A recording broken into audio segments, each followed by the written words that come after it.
আসসালামু আলাইকুম।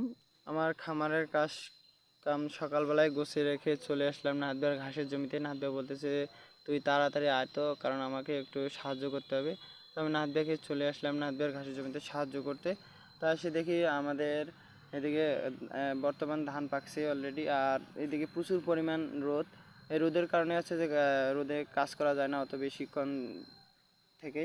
তা আমরা কিছুক্ষণ হচ্ছে যে দম নেই বা রেস্ট নেই, রেস্ট নেওয়ার পর হচ্ছে যে আবার এসে কাজ করি, আবার ছায়া যাই বা আবার ছায়া থেকে এসে কাজ করি। এরকম করতে করতে তাড়াতাড়ি আমরা করতে পারি নাই। তারপরেও জমিটার পরিমাণ একটু বেশি, তো মানে প্রায় 25 শতকের মাটি, তাই এটা পুরাটাই ঘিরতে হবে আজকে। তো আমরা ওই নিয়তে করে সকালবেলা থেকে কম বেশি কাজ করতে ধরছি। কাজ ইনশাআল্লাহ মোটামুটি শেষ করতে পারছি এক দুপুরে। আর কাজ শেষ করতে করতে 4টা বেজে গেছে। 4টায় শেষ করছি। তারপরেও মানে নেট একটু শর্ট পড়ে গেছে, সে কালকে নিয়ে আসবো ইনশাল্লাহ।